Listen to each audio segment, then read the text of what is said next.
पहली नजर में यह सिर्फ ट्रैफिक जाम का वीडियो लगता है, इसमें कुछ असामान्य नहीं दिखता। लेकिन आप यहां जो देख रहे हैं वह रूस के खिलाफ अब तक किए गए सबसे विनाशकारी हमलों में से एक की भौतिक अभिव्यक्ति है। क्या आप कजाकिस्तान और रूस की सीमा की स्थिति देख रहे हैं? यह अभी अक्टूबर 2025 की बात है। 5000 से अधिक ट्रकों की कतारों की पुष्टि की गई रिपोर्टें हैं। क्या आप कल्पना कर सकते हैं? और ये कोई आम ट्रक नहीं है। हर ट्रक चीन से माइक्रोचिप्स, इलेक्ट्रॉनिक कंपोनेंट्स और ड्रोन ला रहा है। यही वो चीजें हैं जो रूसी टैंक और मिसाइल फैक्ट्रियों को चालू रखती हैं। लेकिन यहाँ वो सवाल है जो कोई नहीं पूछ रहा है। अगर रूस को इसकी सख्त जरूरत है और चीन भेज रहा है, तो आखिर सब कुछ रुका क्यों है? इसका जवाब आपको हैरान कर देगा। देखिए, असल में यह संकट अभी का नहीं है। यह कुछ हफ्ते पहले सितंबर 2025 के मध्य में शुरू हुआ था और समय बीतता जा रहा था। लेकिन यहाँ और भी हैरान करने वाली बात है, यह अवरोधन महज एक संयोग नहीं था, बल्कि इसे वास्तव में सर्जिकल सटीकता के साथ अंजाम दिया गया था। ऐसा इसलिए है क्योंकि दोनों देशों के सीमा शुल्क अधिकारी उन ट्रकों में से 99% की जांच कर रहे हैं जिन पर संवेदनशील उत्पाद ले जाने का संदेह है, और कुछ वस्तुओं के लिए जैसे माइक्रोचिप्स और मशीनरी अस्वीकृति की दर 100% है। बिल्कुल सब कुछ रोका जा रहा है। सामान्य माल जिन पर कोई प्रतिबंध नहीं है सीमा पार करने में 3 से 5 दिन ले रहे हैं, जबकि इसमें कुछ घंटे ही लगने चाहिए थे। लेकिन आखिरकार यह सब अभी क्यों हो रहा है? और यहीं से यह कहानी दिलचस्प होने लगती है। इस अफरा तफरी के बीच 3 अलग अलग संस्करण फैलने लगे। हर कोई एक दूसरे पर दोष मढ़ रहा था। कजाकिस्तान का आधिकारिक संस्करण कहता है कि इसमें रूस की गलती है। उनके अनुसार रूसी उन मालों की फिर से जांच कर रहे हैं जिन्हें पहले ही कजाक सीमा शुल्क द्वारा मंजूरी मिल चुकी है। इससे रूसी सीमा की तरफ जाम की स्थिति बन रही है और इस रूसी सनक के बीच कजाकिस्तान शिकार बन रहा है। लेकिन रूसियों की कहानी बिल्कुल अलग है। शुरुआत में क्रेमलिन ने सब नकार दिया। उन्होंने कहा कि कोई बाधाएं नहीं थीं, समस्या निजी कंपनियों की थी जो ड्राइवरों को सही निर्देश नहीं देती थी। लेकिन जब स्थिति और खराब हो गई तो उन्होंने अपनी कहानी बदल दी। अब दोष कजाकिस्तान पर था जो अतिरिक्त निरीक्षण कर रहा था। इस कहानी में एक तीसरी परत भी है जिसे लोग अक्सर नजरअंदाज करते हैं। जनवरी 2025 में रूस ने एक नया सीमा नियम लागू किया। विदेशी ड्राइवर, जिनमें कजाक भी शामिल हैं, अब रूसी क्षेत्र में साल में केवल 90 दिन ही रह सकते हैं। लेकिन इसमें एक समस्या है। जो समय आप कतार में इंतजार करते हैं वह भी उन 90 दिनों में गिना जाता है। इस बारे में सोचिए। आप हफ्तों तक सीमा पर फंसे रह सकते हैं निरीक्षणों की वजह से, और यह पूरा समय आपकी वार्षिक सीमा से घटाया जा रहा है। नतीजा यह है कि अब हजारों कजाक ड्राइवर तकनीकी रूप से रूसी कानून का उल्लंघन कर रहे हैं और अब वे भारी जुर्माने और यहां तक कि जेल के भी शिकार हो सकते हैं। कजाक संसद के एक सदस्य ने चेतावनी दी है कि अब दसियों हजार ड्राइवर और परिवहन कंपनियां खतरे में हैं। कई लोग मानते हैं कि यह जानबूझकर किया गया था, रूस द्वारा कजाकों को परिवहन बाजार से बाहर निकालने की कोशिश, ताकि रूसी और बेलारूसी कंपनियों को फायदा मिल सके। पर इनमें से कौन सा संस्करण सच है? असल में सच्चाई यह है कि ये सारी कहानियां एक बहुत ही जटिल खेल का हिस्सा हैं। कजाकिस्तान कुछ ऐसा कर रहा है जिसे हम दुष्ट आज्ञाकारिता कह सकते हैं। यह ऐसे काम करता है। संयुक्त राज्य अमेरिका महीनों से मध्य एशिया के देशों पर दबाव बना रहा है। संदेश साफ है, अपने क्षेत्रों का इस्तेमाल रूस पर लगाए गए प्रतिबंधों को दरकिनार करने के लिए न होने दे। और इस संदेश के पीछे की धमकी और भी ज्यादा साफ है, वो मशहूर सेकेंडरी सैंक्शंस। तो अगर आप मदद करना चाहते हैं तो रूस को डॉलर के फाइनेंशियल सिस्टम तक अपनी पहुंच खोनी पड़ेगी। कजाकिस्तान के लिए, जो पश्चिम और रूस के बीच संतुलन साध रहा है, अब यह दबाव नजरअंदाज करना मुश्किल हो गया है। लेकिन रूस को खुलेआम चुनौती देना बहुत ज्यादा जोखिम भरा होगा। और यहीं पर रूस ने एक बड़ी गलती कर दी। तस्करी और अवैध आयात को लेकर अपनी सनक में क्रेमलिन ने अपनी ही सीमा पर जांच को जबरदस्त रूप से बढ़ाने का फैसला किया। यहीं पर कजाकिस्तान ने एक बेहतरीन मौका देखा। उन्होंने अपनी ही जांच को तेज करने का फैसला किया, यह कहते हुए कि वे सिर्फ यह सुनिश्चित कर रहे हैं कि माल रूसी सीमा पर सही हालत में पहुंचे ताकि और ज्यादा देरी से बचा जा सके। यह तो सहयोग जैसा लगता है ना? असल में यह छुपी हुई तोड़फोड़ है।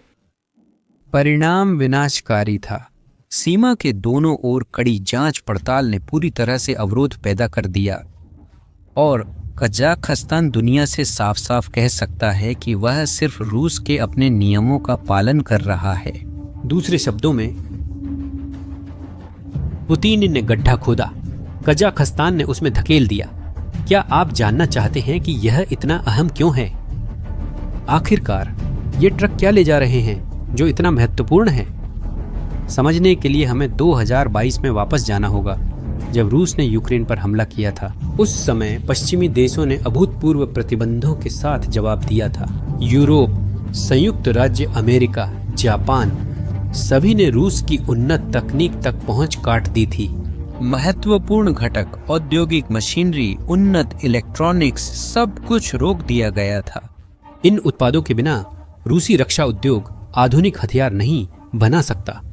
पश्चिमी माइक्रोचिप्स के बिना आप मिसाइलें नहीं बना सकते, उन्नत टैंकों की मरम्मत नहीं कर सकते, ड्रोन नहीं बना सकते।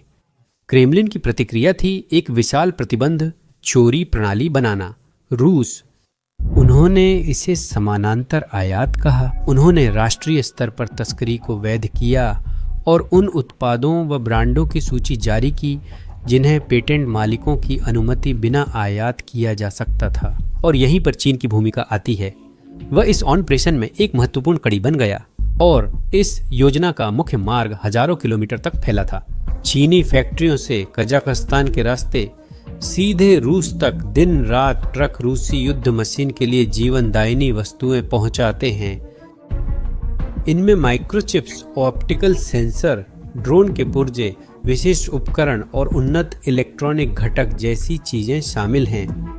यही वह गंदा राज था जो पुतिन की फैक्ट्रियों को चलाए रखता था।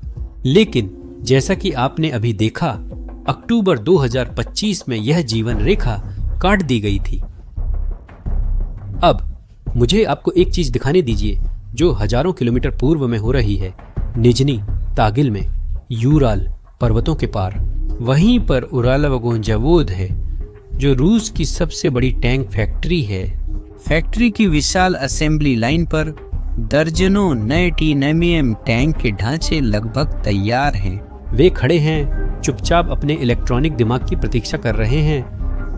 मैं उन उन्नत फायर कंट्रोल सिस्टम्स की बात कर रहा हूं जो ठीक उन्हीं चिप्स पर निर्भर हैं जो अब सीमा पर फंसी हुई हैं। कजाक, इन महत्वपूर्ण घटकों के बिना टैंक सिर्फ बेकार धातु के ढेर हैं। फैक्ट्री का मैनेजर घबराहट में फोन करता है। मॉस्को में रक्षा मंत्रालय और सप्लायर्स को जवाब हमेशा एक ही होता है, माल कजाक सीमा पर फंसा है। हमें नहीं पता यह कब आएगा। उत्पादन लाइन रुकती है। हजारों मजदूरों को बिना वेतन के छुट्टी पर भेज दिया जाता है या उन्हें बिना मतलब के कामों में लगा दिया जाता है, जैसे फैक्ट्री के आंगन की सफाई करना। और यह कोई कल्पना नहीं है। 2025 की स्वतंत्र विश्लेषणों से पुष्टि होती है कि रूस के सबसे उन्नत टैंक T-90M का उत्पादन बुरी तरह गिर गया है। लेकिन और भी है। उरल वैगन जावोद वास्तव में नए टैंक शून्य से नहीं बना रहा था। वह पुराने T-90 मॉडलों को अपग्रेड कर रहा था और अब उन पुराने मॉडलों का स्टॉक खत्म हो गया है। फैक्ट्री ने 1980 के दशक के पुराने अब प्रचलित T-70 और 2A टैंकों को गहरे भंडारण से निकालना शुरू कर दिया है। वे सचमुच आखिरी बची चीजें भी निकाल रहे हैं।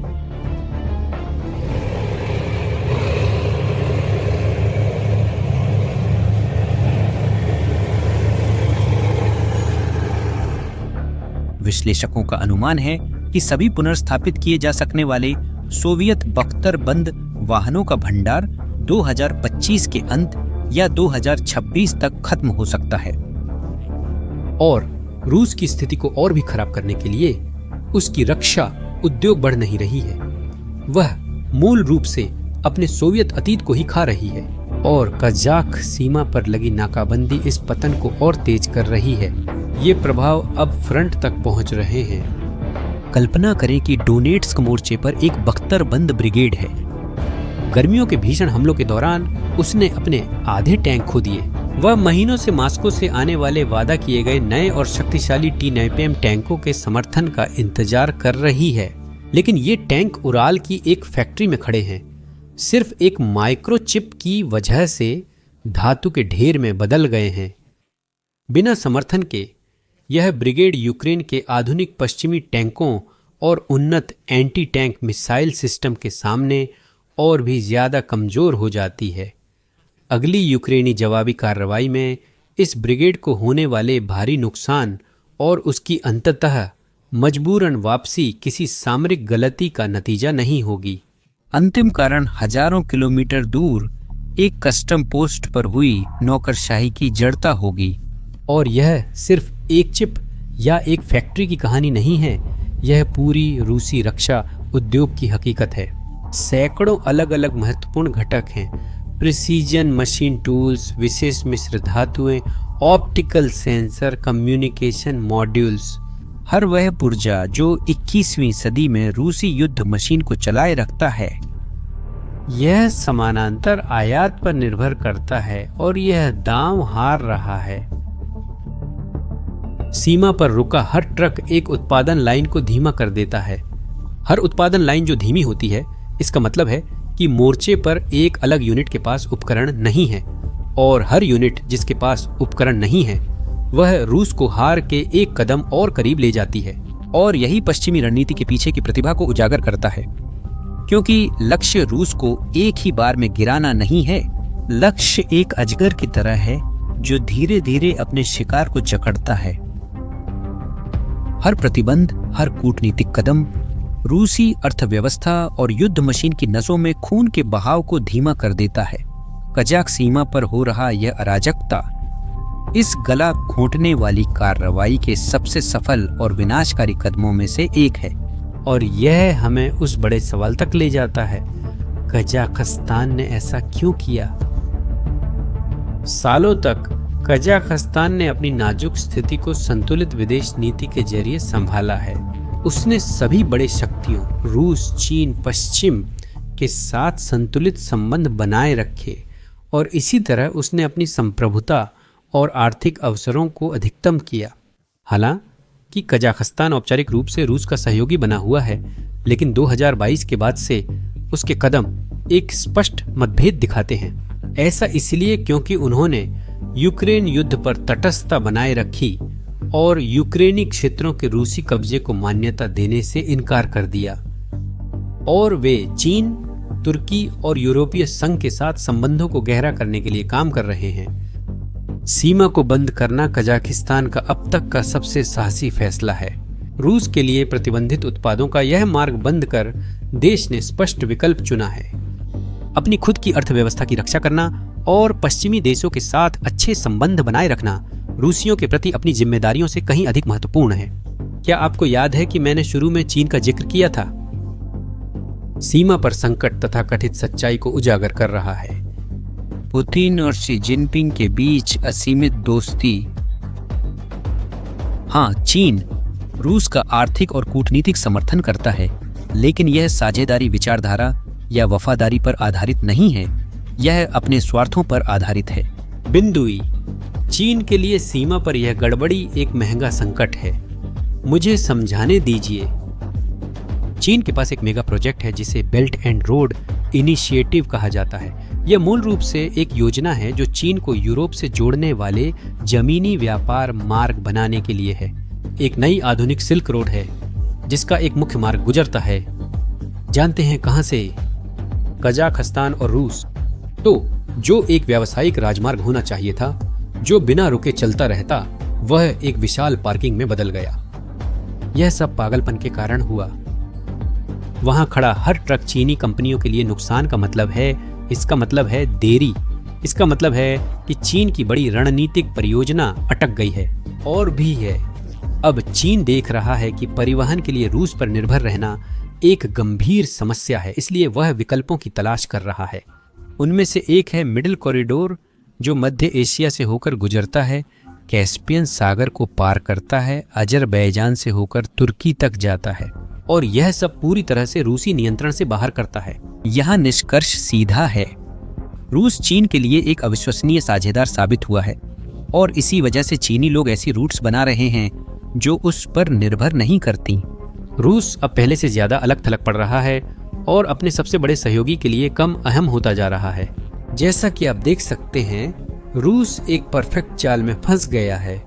कजाकिस्तान बाहर रोक रहा है और रूस की अपनी कार्रवाइयां अंदर से सबोटाज कर रही हैं। और इस खेल में रूस यूक्रेन या नाटो से नहीं हार रहा है। असल में वह अपनी ही पैरानोइया और अक्षमता की शिकार है। कजाकिस्तान ने बस इस मौके का फायदा उठाया और क्रेमलिन की गलती को एक क्रूर जाल में बदल दिया। जब आप यह वीडियो देख रहे हैं, और भी ज्यादा ट्रक उस अंतहीन कतार में सीमा पर जुड़ गए हैं, और ज्यादा उत्पादन लाइनें रुकी, और मोर्चे पर कई ब्रिगेड बिना उपकरण रह गई, और एनाकोंडा लगातार कसती जा रही है। अब मुझे एक बात बताओ, आपकी राय में क्या रूस इस बंद गली से बाहर निकल पाएगा? अपनी राय कमेंट्स में बताएं। और अगर आपको ये सामग्री प्रासंगिक लगी हो तो इसे किसी ऐसे व्यक्ति के साथ साझा करें जिसे वैश्विक भू राजनीति के पर्दे के पीछे क्या हो रहा है यह समझने की जरूरत है। आने वाले विश्लेषणों को न चूकें, इसके लिए चैनल को सब्सक्राइब करें। अगली बार मिलते हैं।